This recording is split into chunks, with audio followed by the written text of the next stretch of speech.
오늘 주의 전에서는 여러분들 주의 이름으로 환영하고 축복합니다. 오늘 우리 집사님들 기도하셨지만 추석, 우리 한국의 추석 명절인데 10월 며칠이 추석이죠? 4일인가? 그런데 중간에 하여튼 임시 공휴일을 만들어서까지 오늘 아주 왕창 논다고 합니다. 한국이. 기도하신 대로 우리 고국에 있는 우리 식구들이 이 명절에 더 좋은 그런 사랑을 많이 느끼고 부모 형제 간의 친지 간의 그런 사랑들을 회복하고 느끼고 전하는 기간이 됐으면 좋겠고, 우리는 지금 거기 없지만 우리 옆에 계신 분들에게도 한번 축하의 인사, 축복의 인사를 전하면서 우리 추석 인사 한번 할까요? 해피 추석 하고 인사하십시다. 해피 추석. 앞뒤에 있는 사람들에게 네. 해피 추석 하는데 얼굴이 좀 밝아야 되지 않을까요? 밝은 마음으로. 늘 은혜를 받지만 오늘 우리 성가대 찬양에 또 내가 특별히 또 은혜를 많이 받네요. 오늘 성가대 찬양 제목이 뭐였습니까? 네? 시편 100편. 알면 큰 소리를 얘기하세요. 엉뚱한 소리 할 땐 큰 소리를 치면서 왜? 너무 은혜스러워서. 뭐가 그렇게 은혜스러우셨어요? 다? 네. 막 그렇게 느끼셨어요? 할렐루야. 저랑 비슷하게 느끼셨어요. 온 땅이여 여호와를 기쁨으로 찬송할지어다. 근데 그 곡조와 가사가 너무너무 좋았어요. 성가대원들 좋겠어요. 내가 얘기하는 시간. 뭐라고 그러셨어요, 건도 집사님? 뭐라고 그러셨어요? 가사와 곡조가 좋았지만 네네. 찬양대가 네. 그 표현을 잘해줬어요. 예. 네, 좋습니다. 일주일 동안 이 찬송을 부르기 위해서 우리 성가대원들이 저걸 이렇게 제가 알기에 뭐 이렇게 녹음도 해가지고 듣고 파트별로 이렇게 듣고 그러는 줄 알아요. 일주일 동안 기쁨으로 여호와를 찬양하라, 송축하라. 그렇게 듣고 그렇게 지내는 일주일은 어떨까요? 오늘 여기서 잘 부른 게 중요한 게 아니라, 이거 너무 감사하지만 그 과정 동안 우리 성가대들은 일주일 동안 복을 받은 거예요. 아멘. 이 복된 자리에 함께 하시길 축복합니다. 성가대원을 모집하는 광고가 아니라 한 주간 동안 여러분들이 정말 그렇게 살았으면 좋겠어요. 나쁜 거 자꾸 생각하면서 살면 일주일이 불행해요. 사실은 나쁜 일은 그거 하나였는데 그거 하나 집중하느라고 일주일을 싹 망쳐버려요. 어려운 일은 그거 하나였거든요. 남편하고 말다툼한 거 그거 하나였어. 근데 그거 하나를 여기서 묵상하느라고 일주일을 그냥 그것 때문에 어렵게 사는 어리석음을 범하지 말고, 나쁜 일, 힘들었던 일들은 그걸로 딱 끝내고 여호와를 송축하고 찬양하고 감사하고 노래하고, 이런 일들은 일주일 동안 묵상하면 우리 삶이 그것이 영적인 에너지가 되고 힘이 되어서 하나님의 놀라운 은혜 가운데 이 어렵고 험한 세상이라 말하는 이 세상을 힘있고 능력있게 살아가게 될 줄로 믿습니다. 우리 그렇게 한번 살자. 추석은, 한국의 추석은 다 고향 가는 길입니다. 한국의 명절의 특징은 고향 가는 거예요. 고향 가는.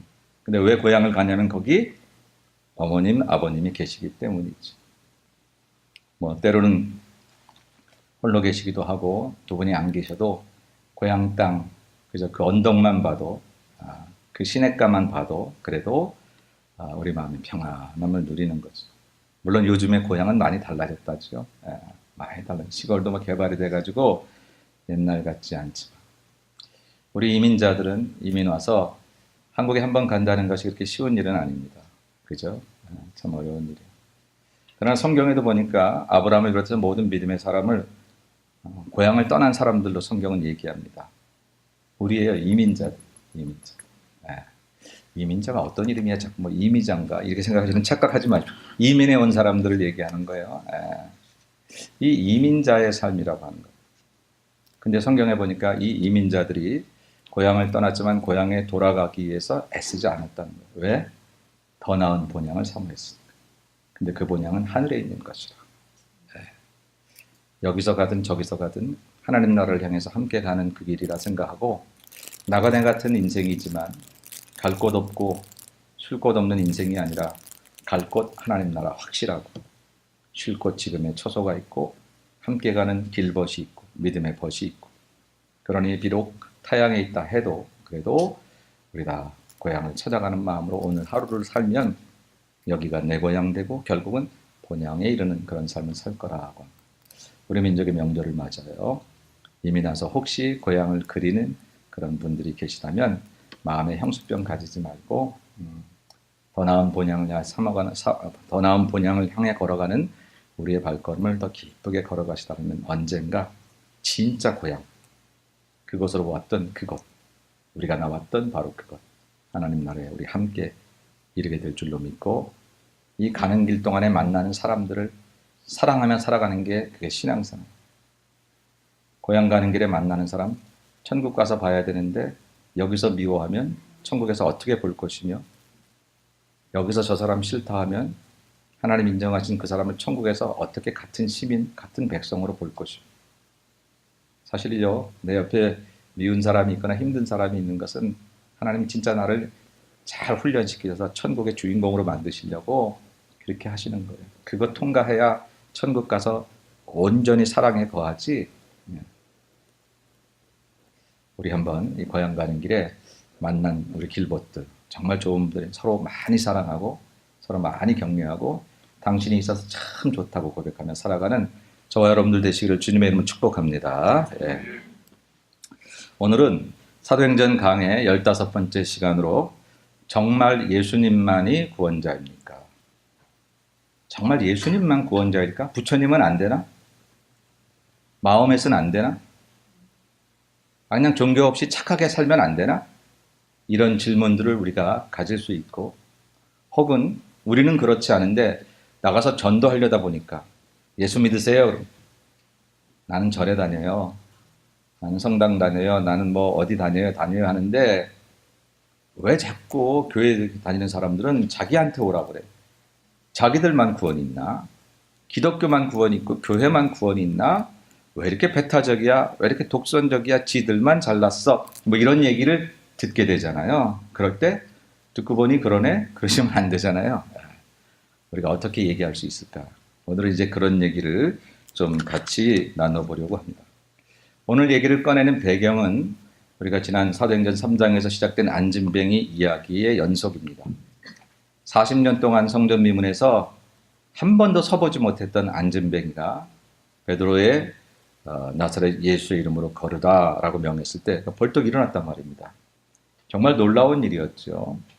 그만 기뻤겠습니까? 그를 아는 많은 사람들이 기뻤겠지요. 지나가는 사람도, 아마 모르던 사람들도, 성전을 그냥 계속 지나치며 다녔던 사람들도 저 사람이 일어났어? 그리고 축복할 만합니다. 근데 보니까 다 기뻐한 건 아니네요. 다 좋아한 건 아니더라, 그런 얘기예요. 여러분, 사람이 살면서 남의 슬픔을 같이 공감하는 것도 굉장히 중요하지만 남의 기쁨을 같이 공감한다는 게 정말 중요한 것 같아요. 실제로 어려운 것은 초상집 가서 우는 게 어려운 게 아니라 잔치집 가서 기뻐하는 게 어렵다고, 진심으로 기뻐하는 게 어렵다고 그렇게 얘기하잖아요. 내 아이가 그제 성적을 D를 맞아 왔는데 저 아이는 A 맞았다고 간증을 하네? 그건 간증의 은혜가 안 돼요.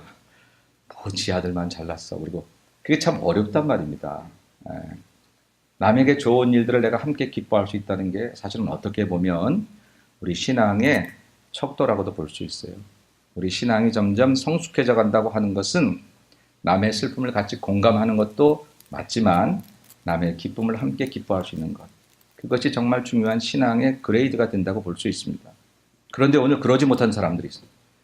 성경은 오늘 본문에서 5절 말씀 보니까 이튿날 관리들과 장로들과 서기관들이 예루살렘에 모였는데 대제사장 안나스와 가야바와 요한과 알렉산더와 및 대제사장의 문중이 다 참여했다는 거예요. 근데 이들의 관심은, 야, 안진뱅이가 나왔어. 우리 성전 앞에 늘 앉아있던 그 사람 일어났네. 내가 고치지 못했지만 야, 대단하다. 축하합니다. 이러지 않았다는 거예요. 그들의 일어선 것에 대해서는, 그 안진뱅이가 일어선 것에 대해서는 관심이 없었어요. 안진뱅이가 얼마나 좋아할까에 대해서 관심이 없었어요. 그들의 관심은 늘 자기들이 주관하던 그 영적 세계의 헤게모니를 그 누군가에게, 저 나사렛 예수라는 사람에게 빼앗길 것 같은 두려움이 생겨서 이제 그 안진뱅이와 그를 아는 많은 사람들에게 시비를 걸지요. 7절에 보니까 그 많은 문중들이 참여하여 사도들을 가운데 세우고서 묻습니다. 묻되 너희가 무슨 권세와 누구의 이름으로 이 일을 행하였느냐? 아니, 누구 권세면 어떻고 누구의 이름은 어떻고, 일단 평생 서보지 못한 사람이 일어나 걸었다고 하면 일단 박수치고 축하하고 그래도 될 만한데 이들이 종교 지도자들이었는데 당시에 나름대로 종교에 대해서 신앙에 대해서 제일 앞서간다고 말하던 관리들과 장로들과 서기관들 제사장들이 모였는데 그런데 그들에게 있어서 한 사람의 고통에서 벗어난 그 모습을 축하하고 기뻐하기보다는 누구의 이름으로 누구의 권세로 이런 일이 일어났냐라고 얘기했다. 관심이 바뀌었어요. 비본질적인 것이 본질을 앞서. 예수님께서는 안식일에도 사람을 고치셨잖아요. 제사장들과 서기관들과 장로들의 관심은 뭐냐면 안식일에 일했어? 이게 관심이에요. 그런데 예수님의 관심은 뭐냐면 그 사람이 고통에서 해방된다고 하는 거. 그게 관심이에요. 사람을 고통에서 해방시켜주는 것이 주님의 본질적인 관심인데 그것을 잘 이해하지 못하는 그 어떤 이들, 특별히 종교적으로 앞서간다고 하는 그 사람들조차도 그 본질을 잃어버리고 안식일에 일을 했어라고 하는 율법주장을 들이대면서 예수님을 이제 공격하기 시작했지요. 마치 그들처럼 똑같이 누구의 권세로 이 일을 했느냐라고 이야기를 합니다. 여러분 우리 신앙생활에 비본질적인 것이 앞서가면 본질을 잃어버립니다. 본질은 뭡니까? 하나님 믿고 하나님의 은혜로 구원함을 받고 구원받은 그 은혜가 너무 감격해서 나를 다시 천국으로 부르시는 그날까지 나는 이 땅에서 어떻게 살 것인가가 우리의 본질이어야 합니다. 그리고 교회 생활이라고 하는 것, 특별히 교회라고 하는 것은 이 땅에 그리스도를 얘기하고 그리스도를 통하여 이 험악하고 어려운 세상에 정말로 주의 복음을 통해서 이 세상이 얼마나 아름다울 수 있는지를 만드는 그리스도의 계절이 오게 하는 것이 교회의 본질인데 그런데 교회가 그리스도를 얘기하지 않고 교파를 얘기하고 세상 정치를 얘기하고 철학을 얘기하고 이 땅의 것들만 얘기하게 되면서 교회는 교회로서의 본질을 잃어버리게 되고 성도가 살면서 희노애락의 여러 감정을 통해서 내 마음에 미움도 찾아오고 뭐 여러 가지 고난과 낙심과 더러운 마음, 추한 마음도 찾아오기는 하겠으나 그리스도의 본질, 기독교의 본질인 하나님의 사랑과 용서와 은혜를 통해서 이것을 이겨나가는 것이 성도의 삶인데 거기에 마음을 빼앗기고 내 안에서 하나님이 원하시지 않는 것들이 자리를 잡게 만드는 것들로 살아가며 그것들로 인해 서로 부딪히고 싸우면서 누가 싸움에서 이겼느냐가 마치 그리스도의 본질이 승리하는 것처럼 착각하는 삶을 살게 돼요. 오늘날 교회가 분열해서 막 싸웁니다. 저마다 자기 편이 하나님 편이라는 거예요. 하나님 편은 그 싸운 데 있지 않는데 내가 저 사람을 이겼다고 내 편에 하나님이 계시지 않는 건데 그렇게 교회가 요즘에 비본질이 앞서가고 있어요. 근데 그게 초대교회 때부터 있었어요. 이렇게 비본질을 앞세우는 사람들, 이 사람들에게 베드로는 본질을 얘기합니다. 9절 말씀 보니까 먼저 8절부터 보면 이에 베드로가 성령이 충만하여 이르되 여러분 사도행전을 보니까 말할 때도 다 성령이 충만하여 성령이 충만 이런 얘기가 참 많이 나옵니다. 말은 내 목소리로 하지만 이 목소리로 나오는 말이 있기 전에 내 마음을 누가 지배하느냐에 따라서 말이 달라지더라고요. 같은 말을 해도 내 마음에 악이 있으면 악한 말이 나오고 아무리 좋은 단어를 쓰고 고급 단어를 썼다고 할지라도 그 마음에 성령이 아니라 악한 영이 혹은 내 악한 감정과 마음이 앞서면 그 말이 좋은 말이 나오지 않잖아요. 근데 오늘 베드로는 성령이 충만했다. 여러분 기도하실 것은 말을 잘하려고 애쓰지 마시고 항상 내 마음의 곳간에 하나님의 영이 충만하여 그 영이 내 입을 주관하고 그 영이 내 생각을 주관하고 그래서 성령이 충만한 말을 하게 하옵소서 이렇게 기도하시기를 주의 이름으로 축복합니다. 가끔 이렇게 착각해요. 어떤 말을 하려고 할 때 그때만 잘하기를 바래요. 절대 그렇게 되지 않아요. 어떤 일이 딱 하려고 할 때 그때 성령 충만한 말을 하고 싶어서 되는 게 아니라 본디 평소에 성령의 충만함을 사모하고 간구하고 그렇게 있으면 어느 때 갑자기 말할 때 그 성령이 말하게 하신다고 하는 거죠. 평소 실력을 잘 쌓아야 되는 거지요. 어쨌든 베드로가 성령에 충만해서 말합니다. 9절에 보니까 만일 병자에게 행한 착한 일에 대하여 이 사람이 어떻게 구원을 받았느냐고 오늘 우리에게 질문한다면 질문을 바꿨어요. 사람들의 질문은 뭐였어요? 무슨 권세와 누구의 이름으로 너희가 이 일을 행하였느냐 이렇게 물었는데 그랬는데 이 일을 행했다라고 이렇게 얘기했는데 베드로는 이 사람에게 구원이 임했다고 얘기합니다. 만일 너희가 그렇게 물은 그 질문을 베드로가 바꿔서 이 사람이 어떻게 구원을 받았느냐고 오늘 질문을 한다면 나는 이렇게 대답하겠다라고 하는, 그러니까 이 사람에게 좀 구원이 임했다는 것을 얘기하고요. 첫 번째는 예수의 이름으로 되었고, 두 번째는 우리가 구원받을 이름을 예수 외에는 준 적이 없다고 대답을 합니다. 우리 10절, 11절, 너희와 모든 이스라엘 백성들은 알라. 너희가 십자가에 못 박고 하나님이 죽은 자 가운데서 살리신 나사렛 예수 그리스도 이름으로 이 사람이 건강하게 되어 너희 앞에 섰느니라. 이 사람의 구원은 예수의 이름으로, 예수로 되었다라고. 이 예수는 너희 건축자들의 버린 돌로서 집 모퉁이의 머릿돌이 되었다라고 이렇게 십자가에 못 박았잖아요. 근데 그게 구원의 머릿돌이 되었다. 그래서 이 사람이 구원을 받은 것은 예수의 이름으로 되었고, 그런데 천하 만민 가운데 우리에게 구원을 주실 이름은 이 예수 이름에는 없다고 결론을 내립니다. 우리 12절을 다 같이 한번 읽겠습니다. 시작. 다른 이로서는 구원을 받을 수 없나니 천하 사람 중에 구원을 받을 만한 다른 이름을 우리에게 주신 일이 없음이라 하였더라. 아멘. 이게 오늘 결론이에요. 베드로의 얘기는 이 사람이 구원을 받은 것은 예수 이름으로 구원을 받았는데 천하 사람 가운데 구원받을 이름을 예수 이름 외에는 우리가 받은 적이 없다.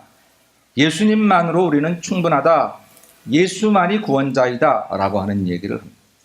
이 사도행전 4장 12절은 우리 기독교 신앙에 있어서 굉장히 중요한 그런 이야기이죠.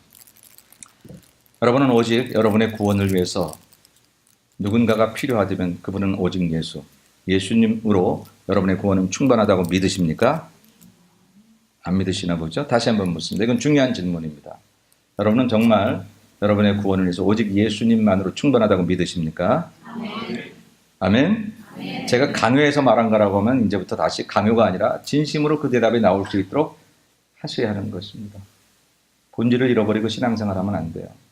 교회 와서 좋은 사람 만나는 것 좋지만, 교회 와서 나름대로 봉사하고 헌신하는 것 좋지만, 구원의 문제, 교회에서 가장 가르치고자 하고 교회에서 가장 확실하게 하고자 하는 그 구원의 문제, 평소에 사실 그걸 별로 생각하고 싶지 않거든요. 함께 먹고 살기도 힘들기도 하고 온갖 그냥 잡다한 일들이 많은데 구원? 이거 어느 나라 먼 얘기 같은 그 구원의 문제를 오늘 심각하게 살고 얘기하고 싶지 않아요. 그래서 교회를 와도 구원의 문제 때문에, 여기 구원이 없다고 떠나가는 사람은 별로 없어요. 저 사람 때문에 떠나가고 그 문제 때문에 떠나가고 기분 나빠 떠나가고 뭐 이러는 건 많아도요, 도대체 여기에는 구원이 없다라고 얘기하는 사람은 그건 아주 비극이에요.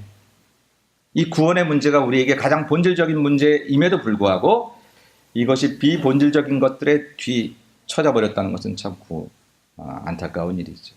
오늘 한번 우리 본질적인 문제를 같이 생각해보자라고 하는 것입니다.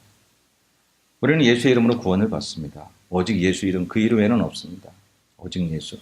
근데 정말 예수님만이 구원자 맞는가? 우리들은 맞다고 고백을 했습니다. 맞다고 고백을 했어요. 근데 많은 사람들, 특별히 안 믿는 사람들이나 나가다 전도하려고 하면 여기에 이제 막히기도 합니다. 이런 경우에 막히죠. 이렇게 질문하는 사람들이 대답할 수 있습니다. 왜 예수 이름뿐이냐? 모든 종교는 다 구원을 얘기하고 있는데, 모든 종교가 다 구원을 얘기하고 있다. 왜 기독교만 구원을 얘기한다고? 니들 그래, 니들끼리 믿어. 기독교 구원 좋아. 근데 불교에도 있고 이슬람교에도 있고 뭐 유교에도 있고 어디에도 있고 다 나름대로 다 있는데 왜 기독교는 다른 종교는 아니라고 말하고 지들만 잘났다고 하느냐? 이 독선화. 기독교를 막 독선주의로 얘기하죠. 혼자 잘났다고 얘기하고 배타적이라고 얘기를 합니다. 교황은 그렇게 말씀하셨습니다. 행복 10계명을 선포하면서 다른 종교, 타인의 종교에 대해서 말하는 것은 옳지 않다. 사람들이 열광했습니다. 멋있다. 역시 교황이다. 그렇게 이야기를 했습니다.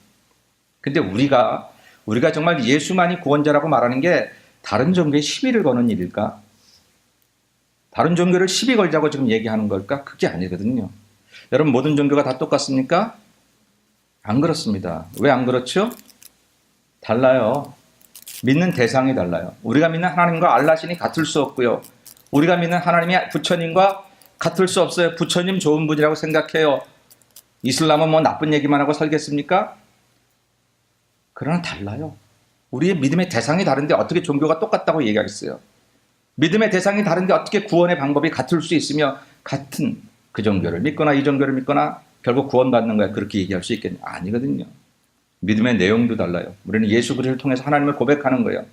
유대교조차도 우리하고 다른 건 뭐냐면 같은 하나님을 고백함에도 불구하고 이미 실패한 예루살렘 성전을 버리고 마가의 다락방을 통해서 하나님께서 성령 운동을 통해서 교회를 새롭게 세우신 바로 이 기독교를 통해서 하나님의 구원의 역사를 이루실 때 예수가 그 중심인데 그 예수를 좋았던 랍비, 한 사람의 랍비를 취급하는 유대교와 우리는 다를 수밖에 없다는 거예요. 이 다르다고 말하는 것이 그들의 종교를 비하하거나 폄하하려고 하는 것이 아니라 우리 것이 이렇다고 하는 것을 얘기하게 될 때에 자연히 진리는 비진리가 바라볼 때는 배타적이고 선은 악이 바라볼 때는 독선적으로 바라볼 수가 있다는 거죠. 그러나 그럴 수밖에 없는, 예수께서 나는 마음이 오냐고 겸손하니, 아니 무슨 겸손한 사람이 자기가 겸손하다고 말을 해. 사람이 그러면 말이 안 돼요. 근데 예수는 겸손 그분이에요. 온유 그 자체예요. 온유 그 자체이신 그분이 사실 나도 뭐 겸손하지 못하지 이렇게 말하면 우리가 그분을 어떻게 우리 인생의 구세주를 믿고 따라가겠어요. 그런 거예요. 기독교는 이것이 옳기에 이것이 바르게 그렇게 말하는 것입니다. 그런데 그런 믿음을 갖지 않은 사람들이 볼 때는 자연히 배타적이고 독선적이고 그렇게 들려질 수 있다라고 하는 것입니다. 믿음의 대상이 달라요. 믿음의 내용이 달라요. 믿음의 경전도 달라요. 우리는 성경을 가지고 있어요. 성경이 어찌 불경과 같겠어요? 성경이 어찌 코란과 같겠습니까? 아, 목사님 코란에도 좋은 얘기가 있는데 불경에 좋은 얘기가 있는데요. 우리 교인들도 불교 믿으시다 믿으시는 분들 많습니다. 부처님의 말씀이 얼마나 좋은 말씀이 더 많은지 몰라요. 심오한 말씀도 참 많습니다. 그 말씀이 틀렸다고 하는 얘기가 아니에요. 코란에 나오는 얘기가 다 잘못됐다고 하는 얘기가 아닙니다. 그런데 믿음의 경전에 있어 기독교의 성경은 좋은 얘기를 기록한 책이 아니에요. 착한 얘기를 기록한 책이 아니라 이건 생명을 얘기하는 책이에요. 죽은 생명이 살아나고 영원한 영생이 있다는 것을 얘기하는 책, 이게 성경이기 때문에 결코 그것이 세상의 다른 경전과 같을 수 없다고 하는 것이지요. 모든 종교가 똑같을 수 없는, 믿음의 대상도 다르고 내용도 다르고 믿음의 경전도 달라요. 그래서 절대 같을 수가 없다라고 하는, 여러분들이 전도하거나 누군가 얘기할 때 야, 뭐 기독교는 그러냐, 다른 종교도 다 마찬가지, 다른 종교 좀 존중할 줄 알아라. 예, 우리가 예의를 갖추고 격식을 갖춰서 다른 종교 믿는 사람을 격이 있게 대하고 좀 더 이렇게 존중하고, 그런 것은 정말 필요한 것이죠. 정말 필요한 것입니다. 마치 동성애자를 다루는 입장도 같아요. 동성애자들과 세상의 사람들이 기독교를 동성애하고 원수처럼 이렇게 악이 살짝 구도를 만들어놨어요. 그래서 기독교인들은 다 동성애자들을 갖다가 막 폄하하고 그냥 혐오하고 그러는, 절대 기독교는 그런 게 아니라 누구든지 어떤 죄를 지은 죄인이라도 예수께서 돌을 던질 자가 있겠느냐고 말씀하세요. 아무도 없어요. 우리 사랑해야 돼요. 그러나 동성애자를 사랑할 수는 있어도 동성애를 맞다고 말할 수는 없는 거죠. 우리는 지금 그 얘기를 하는 건데 세상 사람들은 기독교가 뭐 동성애 성소수자들을 핍박해서 좀 이렇게 잘못 구도를 만들어가고 있는 거죠. 다른 종교에 대한 입장도 마찬가지예요. 불교, 유교, 이슬람교, 무슨 교 다 좋습니다. 그러나 거기에 좋은 얘기가 있다는 걸 틀렸다고 말하는 것도 아니고, 거기 좋은 일을 할 수 있다, 그거 틀렸다는 얘기 아니라 지금 우리는 구원의 문제를 얘기하는데, 구원은 생명의 문제와 연결되어 있고 구원은 내세와 연결되어 있는데, 구원은 천국과 지옥과 연결되어 있는데, 우리는 성경을 통해서만이 천국과 지옥을 얘기할 수 있고 내세를 얘기할 수 있고 생명을 얘기할 수 있어서 절대 그들과 모든 종교가 같다고 얘기할 수 없다고 하는 것입니다. 그 이야기를 하셔야 합니다. 케르케고라는 유명한 신학자가 그런 얘기했습니다. 모든 종교는 퀘스천이고 기독교는 앤서다.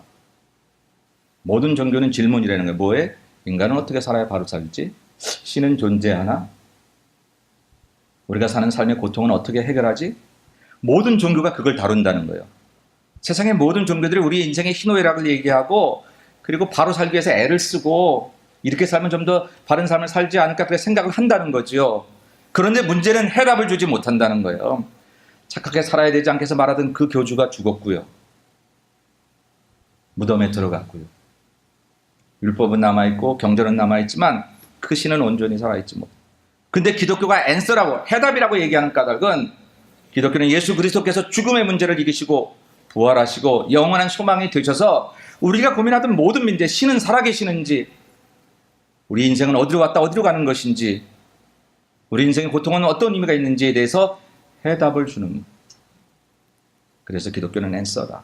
그래서 기독교는 창조론이 있고 구속론이 있고 그 다음에 앞으로 오실 주님에 대한 얘기가 있어요. 다 있어요. 우리가 어떻게 처음 만들어졌는지도 있고요. 죄 때문에 고생하다가 어떻게 구속받았는지도 얘기가 되어 있고요. 지금 사는 인생뿐 아니라 앞으로 오실 인생에 다시 오실 주님이 이 땅에 임하시면 우리가 어떻게 영생을 누리는지에 대해서 처음과 끝에 대해서 얘기하고 있다라고 합니다. 결코 다른 종교와 같지 않습니다. 그 종교를 폄하함이 아니라 우리가 다르다고 하는 것을 확실하게 얘기해야 합니다. 그래서 우리는 예수님만이 구원자라고 얘기할 수 있는 것입니다. 두 번째, 많은 사람들이 얘기하는 것 가운데 하나는 뭐냐면, 야, 착하게 살면 되지. 교회를 다니나 절에 다니나 혹은 안 믿거나 다 착하게 살면 다 끝은 똑같은 거 아니야? 이렇게 얘기하는 사람들이 있잖아요. 여러분 기왕이면 착하게 사세요. 그 사람들이 뭐라고 말하면, 교회 다니는 것들, 꼭 그럴 땐 것이죠. 교회 다니는 것들 더하더라야. 아이고 인색하고요. 여러분 교회 다니는 사람들은 저기 이 타원에 가서 이렇게 발레 파킹 할 때 너무 인색하게 팁 안 주려고 애쓰지 마시고, 또 식당 가서도 팁, 여러분이 교회 다니는 사람인 줄 알고 있으면요, 풍성하게 주세요. 풍성하게 주세요. 작은 거, 그까지 그게 뭐 신앙하고 무슨 연결이 있나. 그런데 어떤 사람은 팁 일부를 더 받고 나서 저 사람이 교회 다니는 사람이 나에게 팁 일부를 더 준 그것 때문에 마음속에 교회가 하나님이 더 좋은 분으로 여겨질 수 있어요. 팁 일부를 더 줘서 그 은혜를 누릴 수 있다면 이건 뭐 너무 좋은 거 아닙니까? 그죠? 착하게 사세요. 근데 문제는요, 착함에는 절대적인 기준이 없다는 데 문제가 있어요. 만일 착함이 어떤 기준이 있어서 여기까지 도달하면 구원받는다, 이러면 그것도 가능한 얘기인데 얼마만큼 착하면 구원을 받을까요? 우리가 누구만큼 착해야 구원을 받을까요? 세상 사람들이 하기 좋은 얘기로 다 착하면 되는 거지 뭐 다. 근데 도대체 어떻게 착하게 사는 게 구원을 받는 기준이냐고요. 얼마만큼, 누구만큼, 어떤 기준이 있죠? 왜 저 사람은 나한테 착한 것 같은데 저 사람을 못됐다고 말하죠? 왜 저 사람은 그 사람한테 착하게 구는데 나한테 이렇게 못되게 굴죠? 왜 오늘은 착했는데 내일은 내가 못되지지요? 우리 착함에 절대적인 기준이 없어요. 상대적으로 너보다 내가 조금 나을 수도 있고 어제보다 오늘 내가 조금 더 좋아질 수는 있지만 구원을 얻을 수 있는 착함이라는 것은 없다는 거예요. 원래 종교는 착해지려고 믿는 게 아니에요.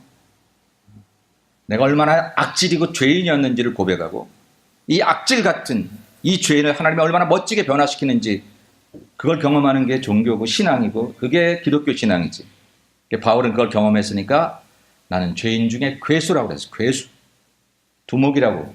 악당 중에 악당이라고. 만삭되어 태어나지 못하면서도 악당 중에 악당이었던 나를 하나님이 살리셨다. 오직 나의 나 된 것은 하나님의 은혜라. 이게 기독교 신앙 아닙니까? 이게 기독교 신앙이 얼마나 멋진 얘기입니까? 그죠? 원래 우리가 착해서 내 착함이 어디인지 보여줄까? 그래서 구원받을 수 있는 것 한 사람도 없다는 거예요. 근데 하기 좋은 얘기를 안 믿는 사람들이 우리 교회 다니는 사람들 니들 뭐 교회 다니는 것들이 더해 이런 얘기 하는데 만약 그런 얘기를 하면 겸손하게 받아들이십시다. 그래 우리가 좀 더 착하게 살면 좋겠다. 그러나 너의 착함의 기준은 어디 있으면 나의 착함의 기준은 어디? 우리의 착함 가지고 구원을 받는 그 절대적인 기준은 없다는 것에 대해서는 정확하게 얘기하셔야 돼요.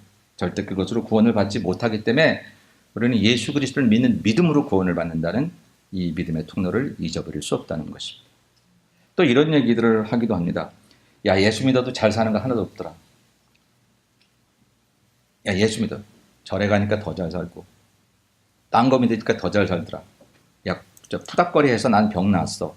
뭐 그렇게 얘기할 수 있죠. 아마 우리 중에도 옛날에 굿도 좀 하시고 그러시죠.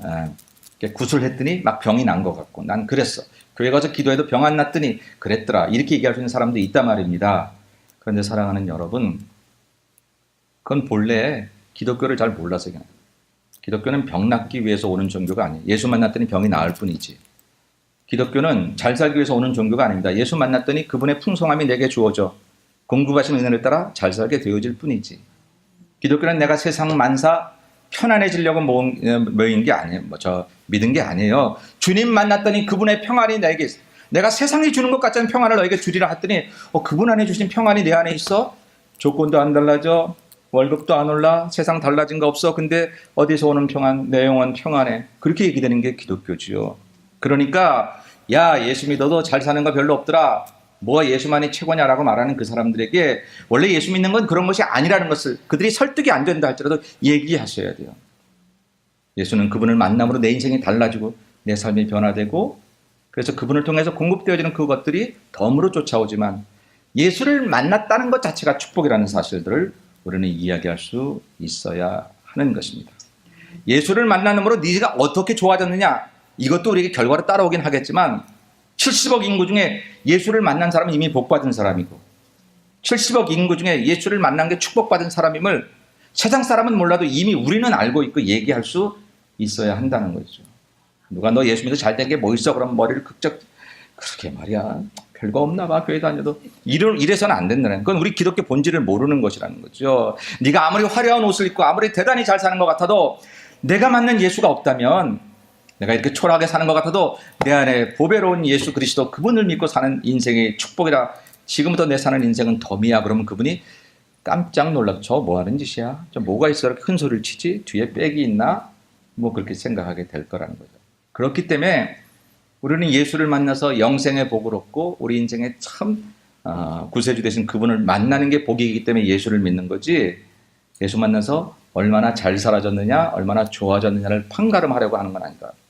이것들이 필요 없다는 뜻이 아니라 이건 덤으로 주시는 것인데 이거를 본질로 앞세우지 않는 게 중요하다라고. 그래서 우리가 오직 예수만이다라고 얘기할 때 이런 오해들을 많이 받는 것, 모든 종교가 다 똑같지 않느냐? 그렇지 않다고 하는 것. 오직 예수 그분만이 앤서가 되시고, 오직 모든 종교의 교주들이 죽음의 문제를 넘어설 수 없었는데 예수만이 죽음의 문제를 이기시고 우리에게 참 구세주가 되셨다는 것을 이야기해야 되고, 이나 이렇게 믿으나 저렇게 믿으나 다 착하게 살면 되지 않은 사람에게 세상에 착함이란 없고 착함의 기준이란 없다라고 하는 것. 절대적인 기준이 아닌 상대적인 기준에 내 인생을 맡길 수는 없다라고 하는 것. 오직 예수 그리스도를 믿는 믿음이 나의 구원의 기준이 되어야 된다고 하는 것.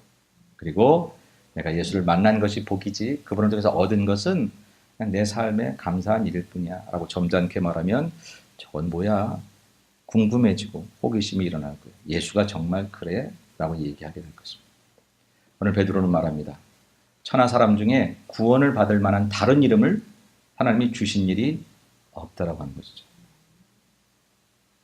정말 우리가 구원을 받을 만한 이름이 예수 이름 외에 없느냐라고 하는데, 우리가 여러 가지 이야기들을 이제 반대되는 이야기들을 살펴봤는데, 이제는 직접적으로 그러면 왜 진짜 예수님만이 구원자인 것을 간단하게 얘기합니다. 첫째는요, 왜 예수만이 구원자이냐면 예수님만이 우리 죄를 완벽히 해결하셨기 때문에 그렇습니다. 예수께서 우리의 죄를 완벽히 해결하셨기 때문에. 기독교인만이 죄가를 가진 게 아니라 70억 인구는 다 죄를 가지고 있습니다. 그리고 죄의 특성은 뭐냐면 죄의 노예를 삼는 겁니다. 죄의 노예를 삼는다는 건 무슨 말이냐면, 처음에 죄를 질 때는 두근반 세근, 아이고 이거 이렇게 하면 안 됩니다. 남의 것에 손을 대기 시작. 막 떨리는 손을 댔는데 두 번, 세 번 죄는 그것을 하는 사람을 노예로 만들어서 괜찮아, 익숙하게 만듭니다. 그래서 바늘도둑이 소도둑 될 수밖에 없어요.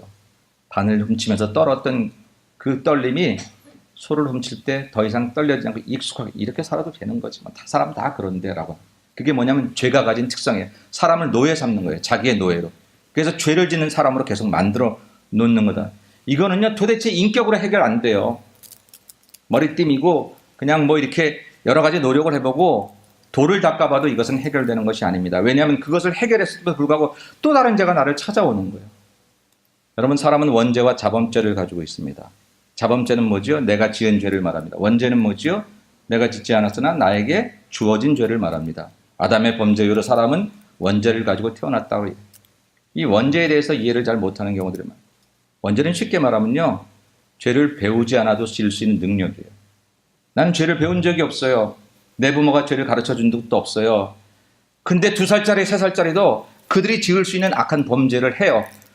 어른들이 하는 범죄는 아니더라도 아이들이 남을 때리면서 웃는다든지, 이건 도대체 있을 수 없는 것들을 배우지 않았어요. 근데 어떻게 그런 것을 할 수 있을까? 그것은 우리 속에 있는 원죄 때문이에요. 근데 그 원죄가 내가 배우지 않아도 죄를 지을 수 있는 능력인데, 언제든지 죄를 지을 수 있는 가능성이에요. 이번에 죄를 회개하고 뉘우쳤음에도 불구하고 또 그 죄를 지을 수 있는 새로운 죄가 날 늘 이제 끌어매는 그런 능력이죠. 근데 예수께서 그 원죄를 해결하셨다는 거예요. 십자가에 피 흘려 주심으로. 이건 그 어느 누구의 인격도 안 되고 어느 누구의 돌을 닦음도 안 되는 거예요. 오직 피의 대가를, 죄의 대가를 피값으로 치르는 수밖에 없다는 것이죠. 그러면 여러분은 원죄를 해결했습니까? 여러분 원죄가 해결되셨어요? 아멘? 대답 잘 못하시네요. 이유를 압니다. 대답을 아멘 했다가 그럼 죄 안 져요? 이렇게 물어보면 죄를 졌잖아요. 또 죄를. 그럼 뭐가 해결된 거죠? 예? 예수님이 해결했다는데 그럼 내가 죄를 안 져야 되잖아요. 원죄를 해결했다면. 뭐 기분 나쁜 일 있어요? 맞아요. 대답 잘하신 거예요. 정말 대답 잘하신 거예요. 죄의 노예는 죄에 대해서 회개하지 않습니다. 죄가 익숙해지면 그것에 대해서 괴로워하지 않습니다. 죄의 노예는 계속해서 죄가 죄를 만들어내는 삶을 살게 됩니다. 그런데 그리스도의 피값을 통해서 우리의 원죄가 해방되었다고 얘기하는 우리들에게 있어서 나타나는 특징은 뭐냐면 죄를 짓는 건 똑같을 수 있어도 그 다음에 주 앞에 돌아와 회개하고 눈물을 흘리게 됩니다.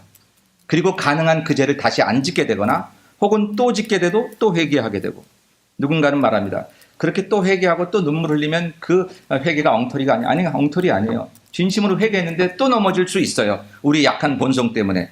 계속해서 육을 가지고 천국 가기 전까지 살아가는 존재이기 때문에 언제든지 넘어질 수 있습니다. 그러나 그리스도를 믿는 믿음을 통해서 그분의 피값이 우리의 죄를 해결한 사람들에게 나타나는 특징은 뭐냐면 항상 하나님 앞에 다시 서게 하는 거예요.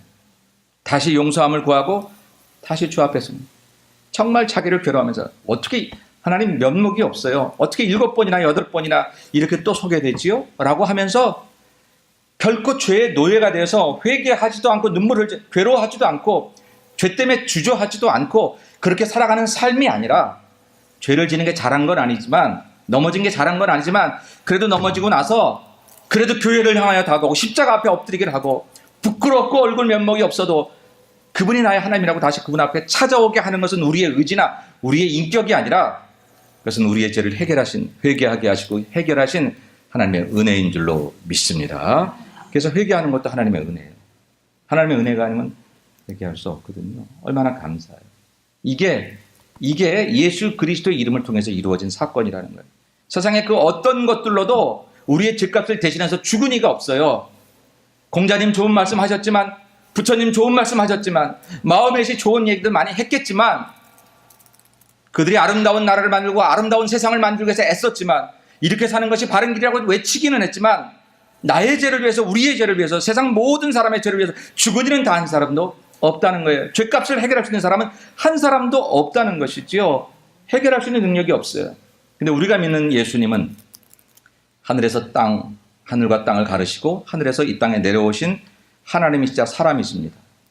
그분은 하나님이시기도 하고 사람이시기도 합니다. 이것이 지금은 잘 이해될 수 없어요. 왜냐하면 우리의 구조가 지금은 그래요. 우리는 벽이 있는 이상 저쪽에 갈 수 없어요. 근데 부활하신 예수님은 갑자기 제자들이 있는데 문으로 들어오지 않고 그냥 들어왔어요. 뚫고 들어온 것도 아니고 그냥 들어오죠. 언젠가 그 세계가 되면 영과 육이 하나 된 것을 이해할 때가 오겠지만 지금 우리는 아직까지 이쪽에 있으면 저쪽에 없는 그런 공간 속에 살고 있기 때문에 하나님이 하나님이시기도 하시고 사람이기도 하다는 얘기를 완벽하게 이해하지는 못합니다. 그러나 어쨌든 그것이 주는 귀한 교훈은 뭐냐면 사람의 죄는 사람이 대신해야 돼요. 사람이 졌으니까. 근데 죄 없는 사람이 대신해야 되는데 죄 없는 사람이 없었어요. 공자님도 부처님도 다 인생의 고해 가운데 고해 같은 인생 가운데 다 죄인이에요. 근데 예수님은 참 사람으로 오신 하나님이셨어요. 사람으로 오셨으나 흠없고 티 없는 그런 완벽하신 죄 없는 유일하신 분이었어요. 그래서 그분이 우리의 죄를 대신할 수 있었어요. 뿐만 아니라 사람이 사람의 죄를 대신하는 것을 끝난다고 한다면 그것이 무슨 하늘로부터 온 종교이겠어요? 결국 하나님이 해결해 주셨어야지. 하나님의 은혜가 우리를 이겼어야지. 근데 예수 그분은 바로 사람이며 하나님이셨기 때문에 사람으로 오신 하나님께서 우리 위하여 십자가를 대신 지시고 우리의 죄를 대신하여 죽으셨기 때문에 우리들은 그분을 우리의 구세주로 얘기할 수 있다는 것입니다.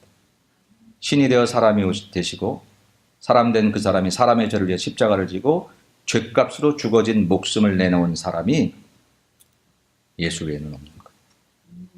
그래서 그분만이 우리의 유일한 구원자 되심을 믿습니다. 이게 우리의 고백입니다. 한 가지만 더 말씀드리면 예수님은 왜 예수님만이 우리의 구원자냐면 예수님만이 죽음을 이기신 분이기 때문에 부활의 주님으로. 여러분, 예수님이 부활하셨으면 믿습니까? 정말 믿는다면 그 다음에 믿어야 될 내용은 뭐죠? 우리도 부활할 거라는 거죠. 그리고 그 다음에 믿어야 될 내용은 뭐죠?